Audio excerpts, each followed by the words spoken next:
आज हम आपको राजस्थान के इतिहास की उस घटना के बारे में बताते हैं जब एक रानी ने विवाह के महज 7 दिन बाद अपना शीश खुद अपने हाथों से काटकर पति को निशानी के तौर पे रणभूमि में भिजवा दिया था, ताकि उसका पति उसके रूप यौवन के ख्यालों में खोकर कहीं अपना कर्तव्य पूरी निष्ठा से ना कर पाए। यह आज तक के इतिहास में एक पत्नी के द्वारा अपने पति को उसका फर्ज याद दिलाने के लिए किया गया सबसे बड़ा बलिदान है। यह रानी बूंदी के हाड़ा शासक की बेटी थी और उदयपुर मेवाड़ के सलुम्बर ठिकाने के रावत चुंडावत की रानी थी। इतिहास में यह हाड़ा रानी की नाम से प्रसिद्ध है। आइए अब हम आपको हाड़ी रानी की विवाह से लेकर उनके आत्म बलिदान तक की कहानी विस्तार पूर्वक बताते हैं।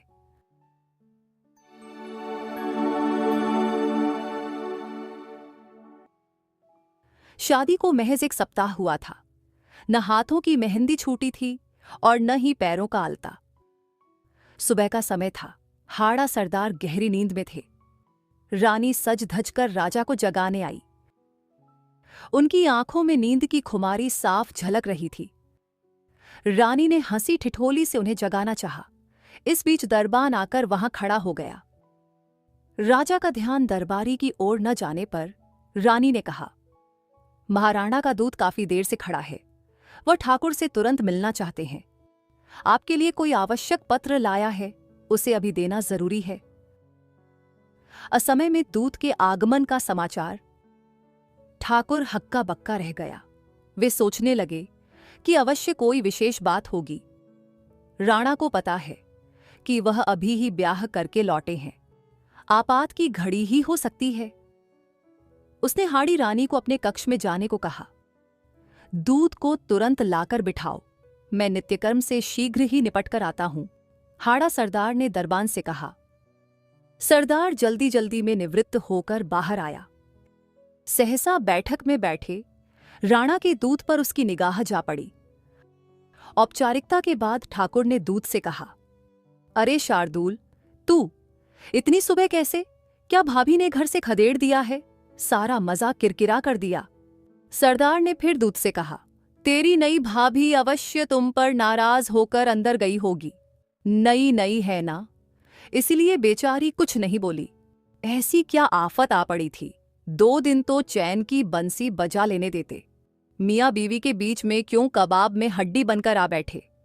अच्छा बोलो, राणा ने मुझे क्यों याद किया है? वह ठहाका मारकर हंस पड़ा। दोनों में गहरी दोस्ती थी। सामान्य दिन अगर होते तो वह भी हंसी में जवाब देता। शार्दुल खुद भी बड़ा हंसोड़ था। वह हंसी मजाक के बिना एक क्षण को भी नहीं रह सकता था, लेकिन वह बड़ा गंभीर था। दोस्त हंसी छोड़ो, सचमुच बड़ी संकट की घड़ी आ गई है। मुझे भी तुरंत वापस लौटना है। यह कहकर सहसा वह चुप हो गया। अपने इस मित्र के विवाह में बाराती बनकर गया था। उसके चेहरे पर छाई गंभीरता की रेखाओं को देखकर हाड़ा सरदार का मन आशंकित हो उठा। सचमुच कुछ अनहोनी तो नहीं हो गई है? दूत संकोच रहा था कि इस समय राणा की चिट्ठी वह मित्र को दे या नहीं। हाड़ा सरदार को तुरंत युद्ध के लिए प्रस्थान करने का निर्देश लेकर वह लाया था। उसे मित्र के शब्द स्मरण हो रहे थे। हाड़ा के पैरों के नाखूनों में लगे महावर की लाली के निशान अभी भी वैसे के वैसे ही उभरे हुए थे। नवविवाहित हाड़ी रानी के हाथों की मेहंदी भी तो अभी सूखी न होगी। पति पत्नी ने एक दूसरे को ठीक से देखा पहचाना नहीं होगा। कितना दुखदाई होगा उनका बिछो। यह स्मरण करते ही वह सिहर उठा। पता नहीं युद्ध में क्या हो। वैसे तो राजपूत मृत्यु को खिलौना ही समझता है। अंत में जी कठोर करके उसने हाड़ा सरदार के हाथों में राणा राज सिंह का पत्र थमा दिया। राणा का उसके लिए संदेश था, वीरवर, बिना देर किए अपनी सैन्य टुकड़ी को लेकर औरंगजेब की सेना को रोको। मुसलमान सेना उसकी सहायता को आगे बढ़ रही है। इस समय मैं औरंगजेब को घेरे हुए हूं। उसकी सहायता को बढ़ रही फौज को कुछ समय के लिए उलझाकर रखना है, ताकि वह शीघ्र ही आगे न बढ़ सके। तब तक मैं पूरा काम निपटा लेता हूं।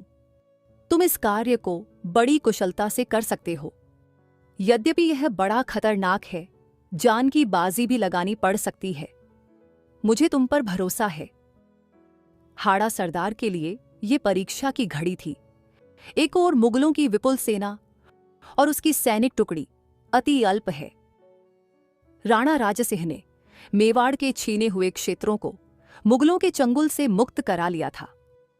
औरंगजेब के पिता शाहजहां ने अपनी एड़ी चोटी की ताकत लगा दी थी। वह चुप होकर बैठ गया था। अब शासन की बागडोर औरंगजेब के हाथों में आई थी। राणा से चारुमती के विवाह ने उसकी द्वेष भावना को और भी भड़का दिया था। इसी बीच में एक बात और हो गई थी जिसने राजसिंह और औरंगजेब को आमने सामने लाकर खड़ा कर दिया था। यह संपूर्ण हिंदू जाति का अपमान था। इस्लाम को कबूल करो या हिंदू बने रहने का दंड भरो, यही कहकर हिंदुओं पर उसने जजिया कर लगाया था। राणा राजसिंह ने इसका विरोध किया था। उनका मन भी इसे सहन नहीं कर रहा था। इसका परिणाम यह हुआ कि कई अन्य हिंदू राजाओं ने उसे अपने यहां लागू करने में आनाकानी की। उनका साहस बढ़ गया था। गुलामी की जंजीरों को तोड़ फेंकने की अग्नि जो मंद पड़ गई थी, फिर से प्रज्वलित हो गई थी। दक्षिण में शिवाजी, बुंदेलखंड में छत्रसाल, पंजाब में गुरु गोविंद सिंह, मारवाड़ में राठौड़ वीर दुर्गादास मुगल सल्तनत के विरुद्ध उठ खड़े हुए थे। यहां तक कि आमेर के मिर्जा राजा जयसिंह और मारवाड़ के जसवंत सिंह, जो मुगल सल्तनत के दो प्रमुख स्तंभ थे, उनमें भी स्वतंत्रता प्रेमियों के प्रति सहानुभूति उत्पन्न हो गई थी। मुगल बादशाह ने एक बड़ी सेना लेकर मेवाड़ पर आक्रमण कर दिया था। राणा राजसिंह ने सेना के 3 भाग किए थे। मुगल सेना के अरावली में न घुसने देने का दायित्व अपने बेटे जय सिंह को सौंपा था। अजमेर की ओर से बादशाह को मिलने वाली सहायता को रोकने का काम दूसरे बेटे भीम सिंह का था।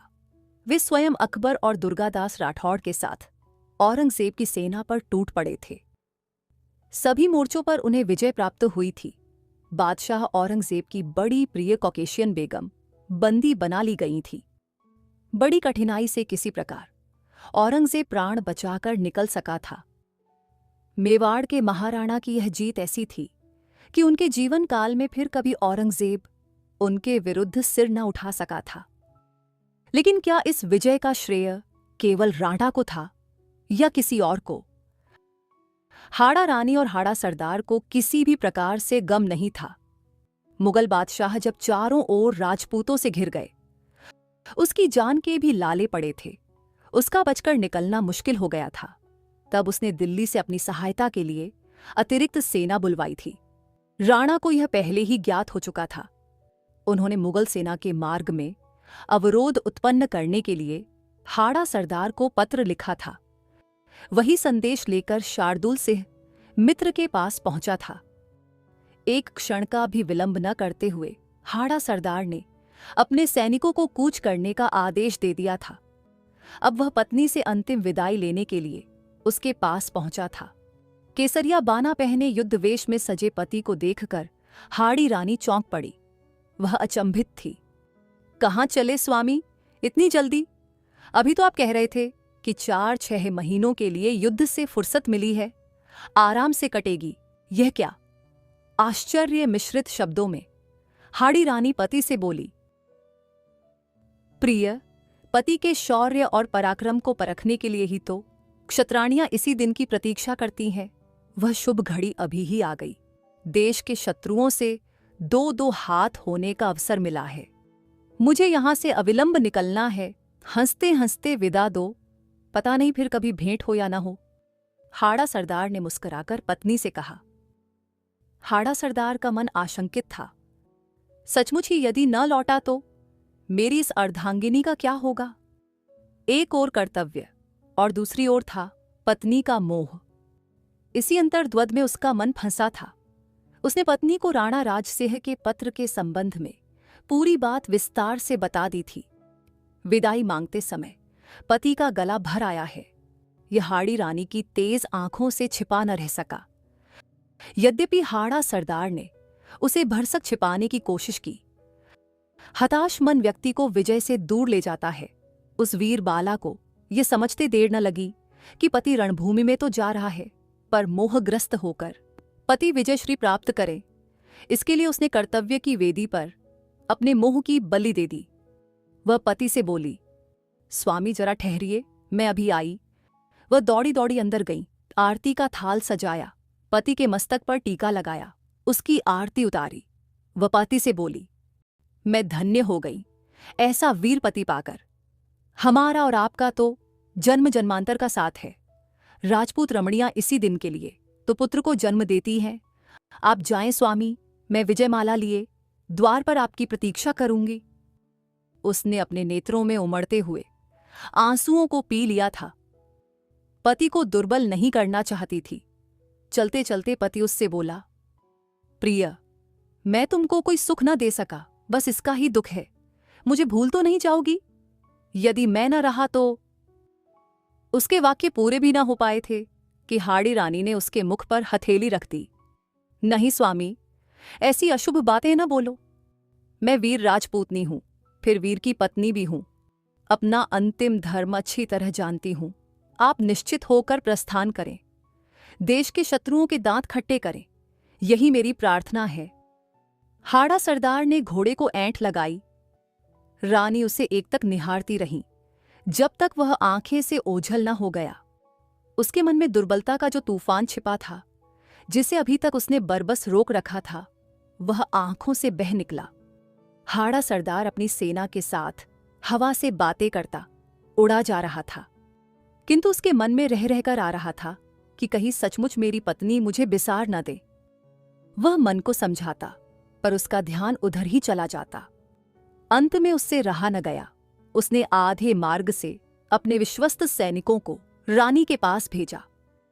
उसको फिर से स्मरण कराया था कि मुझे भूलना मत, मैं जरूर लौटूंगा। संदेश वाहक को आश्वस्त कर रानी ने उन्हें लौटाया। दूसरे दिन एक और वाहक आया, फिर वही बात। तीसरे दिन फिर एक आया। इस बार वह पत्नी के नाम सरदार का पत्र लाया था। प्रिय, मैं यहां शत्रुओं से लोहा ले रहा हूं। अंगद के समान पैर जमाकर उनको रोक दिया है। मजाल है कि वे जरा भी आगे बढ़ जाए।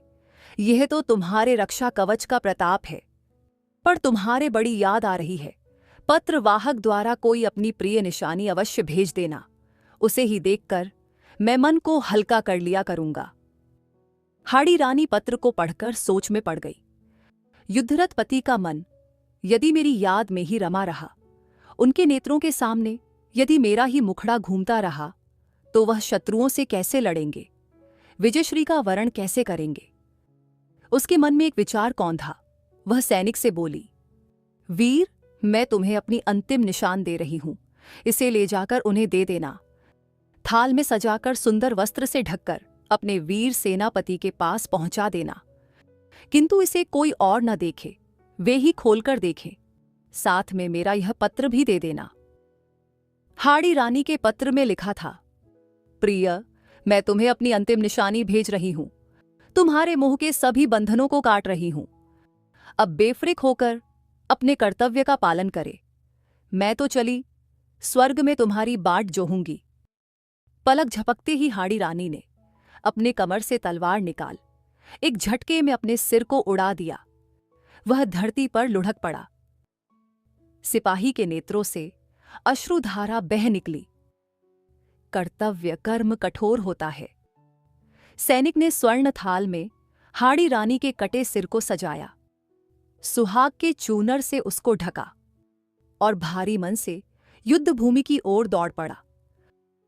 उसको देखकर हाड़ा सरदार स्तब्ध रह गया। उसे समझ में न आया कि उसके नेत्रों से अश्रुधारा क्यों बह रही है। धीरे से वह बोला, क्यों यदुस्य, रानी की निशानी ले आए। यदु ने कांपते हाथों से थाल उसकी ओर बढ़ा दिया। हाड़ा सरदार फटी आंखों से अपनी पत्नी का सिर देखता रह गया। उसके मुख से केवल इतना निकला, उफ, हाय रानी, तुमने यह क्या कर डाला। संदेही पति को इतनी बड़ी सजा दे डाली। खैर, मैं भी तुमसे मिलने आ रहा हूं। हाड़ा सरदार के मोह के सारे बंधन टूट चुके थे। वह शत्रु पर टूट पड़ा।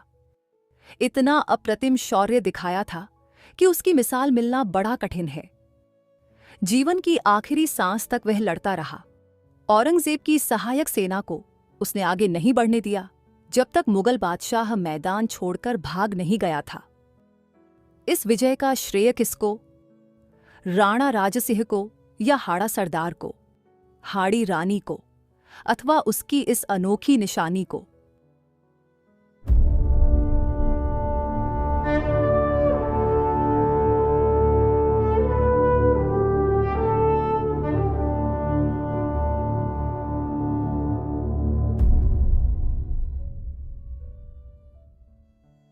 ये कहानी हाड़ी रानी की वीरता और बलिदान को दर्शाती है।